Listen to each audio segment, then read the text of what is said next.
Hey there guys, welcome back, Ricky here.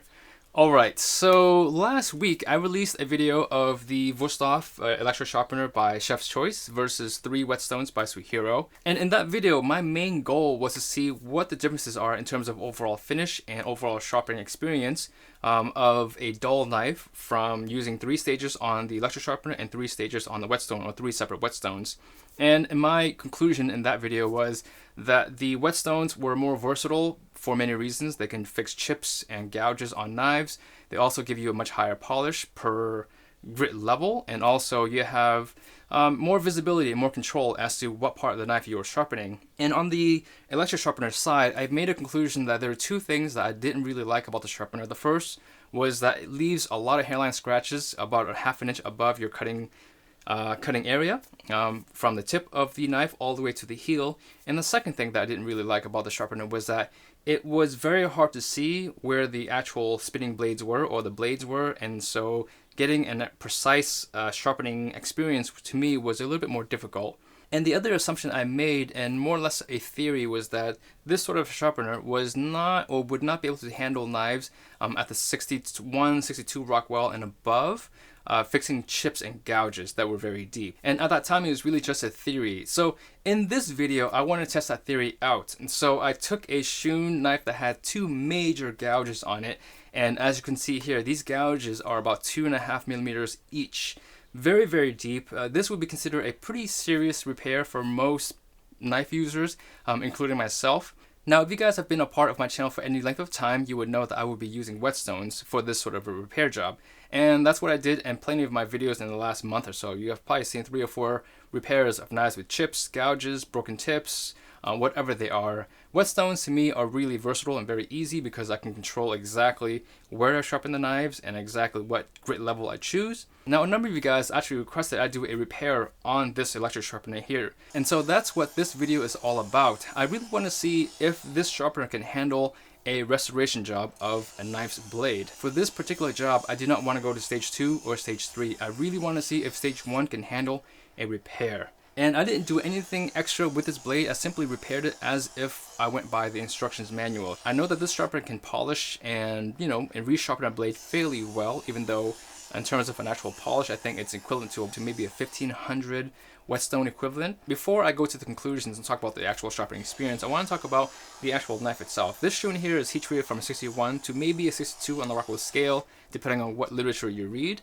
And the Wustovs top out at 58 on the Rockwell scale. So this knife here is considerably harder than any Wustovs that you will probably sharpen on this sort of a sharpener, or any sort of a knife that this sharpener was maybe specifically designed for. So there is a limitation with the sharpener, and already from the very get-go, it might be up against a very hard task, trying to sharpen a 61, 62 Rockwell knife. So however, the conclusions will speak for themselves. I basically ran the knife back and forth between the 2 slots on stage 1 and checked the edge every 5 minutes and see how the edge was actually doing. And it took a good 20 minutes or so before the edge felt relatively smooth and that the blade wasn't bouncing or kind of divoting every single time I pulled it across the plane. And so after the 20-25 minute mark, the sharpening was very, it was painful. It was getting numbingly painful. I believe the official time was 46 minutes before I felt like the edge was relatively clean or was free of any sort of major divots. However, after 46 minutes, I had to stop. I couldn't go any further, and the edge looked fairly clean from my eyes until I did a really quick test. And here is what I have discovered. There are 2 divots that have formed on the cutting edge, and I can't get rid of them. After 46 minutes of grinding back and forth, my hands actually got fairly numb and my neck got pretty tired. Now, people always wonder how I get these Shuns so torn up at the cutting edge. The truth is, I have no idea what owners do to their knives before I get them. These are actually sent to me by Cutlery & More as restoration samples. All I know about them is they come from owners that have returned the knives back to the store, and that is it. I don't know what these people do if they're cutting, frozen chicken or frozen ham or bone on purpose just to show how sharp the Japanese knives are. But these knives come to me as is. I have no history of them. I just know that I need to repair them, and that is it. Does it actually work? Well, stage 1 of the sharpener really feels to me like a 500 grit Whetstone, more or less. And so it can take off enough materials to actually fix small chips, which I have stated in my original video.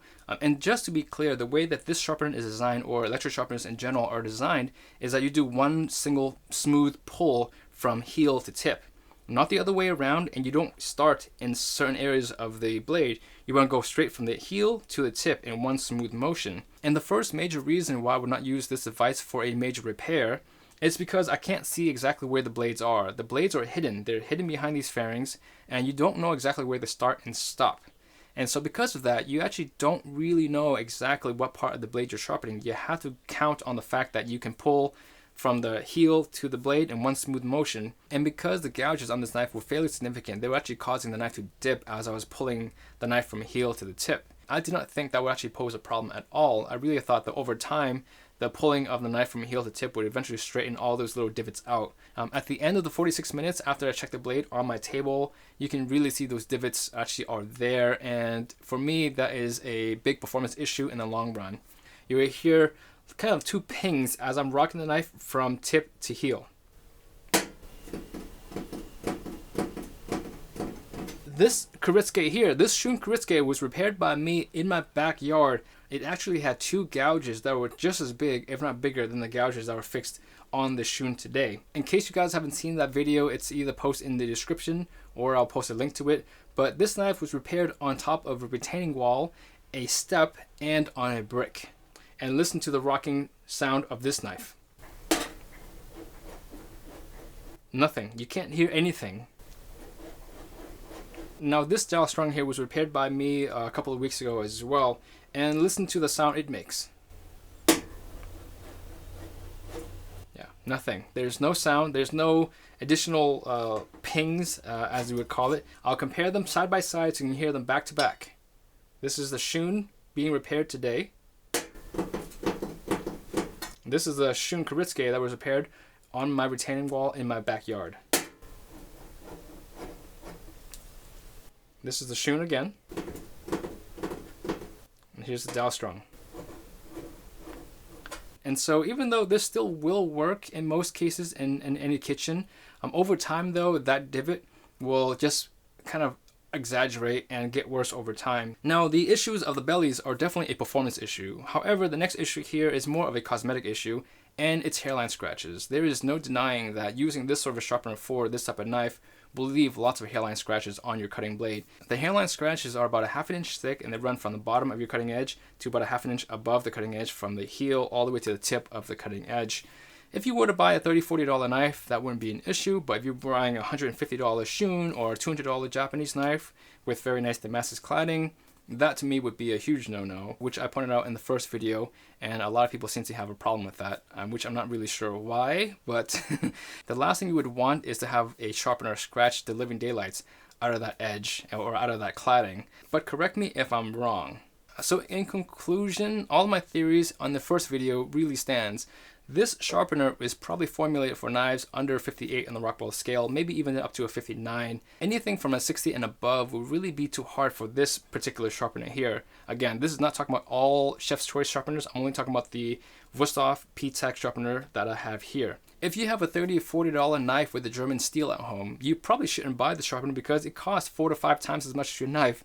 I have always maintained that your sharpener, whether a Whetstone or an e-Sharpener or any sort of a hand sharpener, should be less than the cost of your knife. However, if you have invested $300 to $700 on a Westhoff knife set, then $150 would not be out of the question to invest in a sharpening kit for your house. The other use case where I see this sharpener making sense is in a commercial kitchen where you have up to, I would say, maybe 5 or 7 cooks that need to run their knives every hour or two.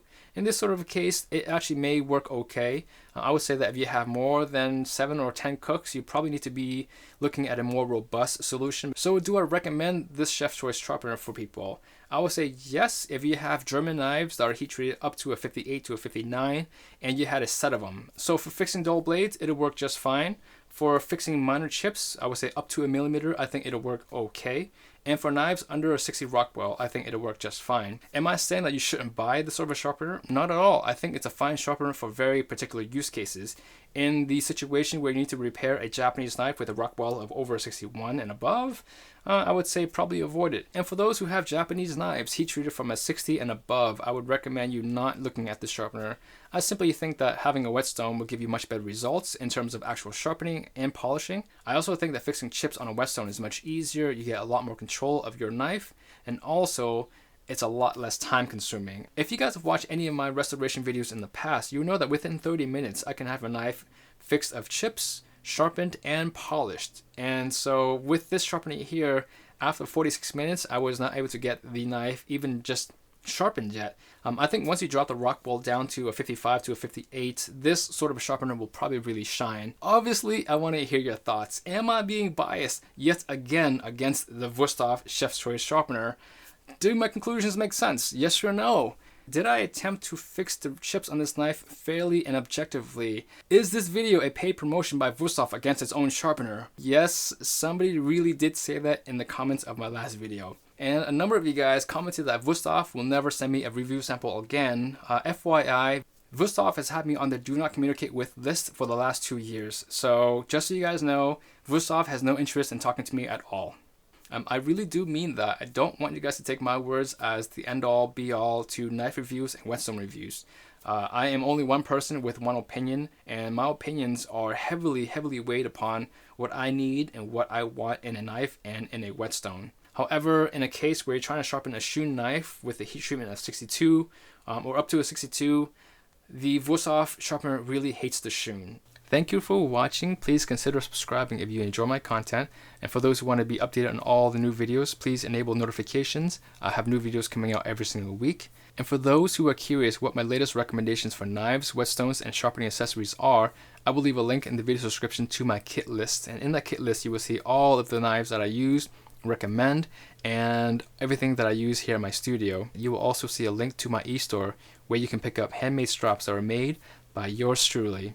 Alright, well thank you so much for being here. I'll catch you in the next video.